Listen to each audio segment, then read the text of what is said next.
Innal hamdalillah nahmaduhu wa nasta'inuhu wa nastaghfiruh wa na'udzu billahi min shururi anfusina wa min sayyiati a'malina. May yahdihillahu fala mudilla lahu wa may yudlil fala hadiya lahu. Asyhadu an la ilaha illallah wahdahu la syarika lahu wa asyhadu anna Muhammadan abduhu wa rasuluh. Amma ba'd. Yang terhormat para alim ulama dan tokoh masyarakat yang dirahmati Allah, yang saya hormati Dewan Hakim yang berbahagia, dan hadirin wal hadirat rahimakumullah. Pertama-tama, marilah kita panjatkan puja kepada Allah yang Maha Kuasa, puji kepada Allah yang Maha Suci, serta syukur kepada Allah yang Maha Ghafur yang telah memberikan kita nikmat ini. Sholawat serta salam semoga tercurahkan kepada seorang tokoh revolusioner, seorang pemimpin yang tidak bergaji, seorang direktur yang tidak berdasi, seorang guru tanpa sertifikasi, seorang pejabat tanpa remunerasi. Beliau adalah sang kekasih Allah, berpangkat Rasulullah, bertitel Habibullah, putra Abdullah, buah hati Siti Aminah, tak lain dan tak bukan Nabi Yuna Muhammad sallallahu alaihi wasallam. Hadirin wal hadirat rahimakumullah.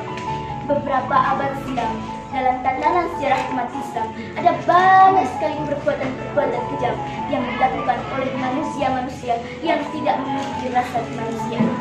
Jauh dari sifat kemuliaan, ada banyak wanita dilecehkan, bayi yang terlahir dengan jenis perempuan dikubur hidup-hidup tanpa ampunan. Bahkan saling membunuh anak sama sudah menjadi kebiasaan. Minuman dan pesta pula menjadi kebudayaan. Setiap pemimpin masing-masing mengedepankan kesombongan. Banyak jatuh korban karena ketiadapan, lebih banyak daripada korban kecelakaan pesawat Air Asia yang sekarang masih dalam proses pencarian. Inilah potret bangsa jahiliyah sebelum Islam datang.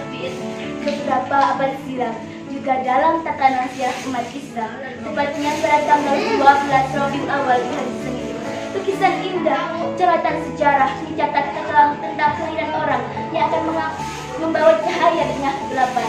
Manusia spesial yang mengemban isi penting dari Yang Maha Rahman.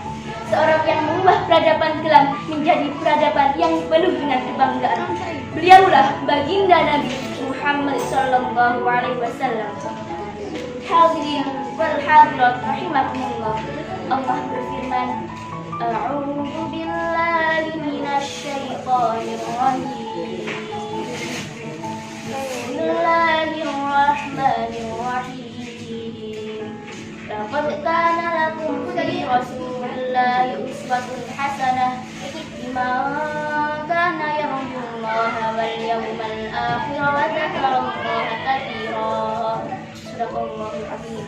Dari ayat tersebut bisa kita simpulkan bahwa Rasulullah merupakan figur yang paling luhur serta contoh yang paling tinggi yang harus diikuti dengan sepenuh hati. Sehingga Abu A'la al-Maududi dalam bukunya The Prophet of Islam mengatakan, he is the only one example. Rasul merupakan contoh yang paling lengkap. Dalam dirinya terdapat kebesaran dan kemuliaan sifat manusia. Rasul merupakan pemimpin yang adil, yang selalu mengutamakan kepentingan rakyat dan akhlakul karimah, yang pada akhirnya mampu merubah masyarakat yang biadab menjadi beradab, berseru menjadi satu, dan yang dulunya menyembah berhala ini kembali menyembah Allah Ta'ala. Sehingga Yusuf mengatakan dalam bukunya The 100 Ranking of the Most Influential Person in History, hal ini menjadi pembuktian dari sabdanya, Innama bu'aitu litammima makarimal akhlak. Sesungguhnya aku diutus untuk menyempurnakan akhlak. Hadirin wal hadirat rahimakumullah.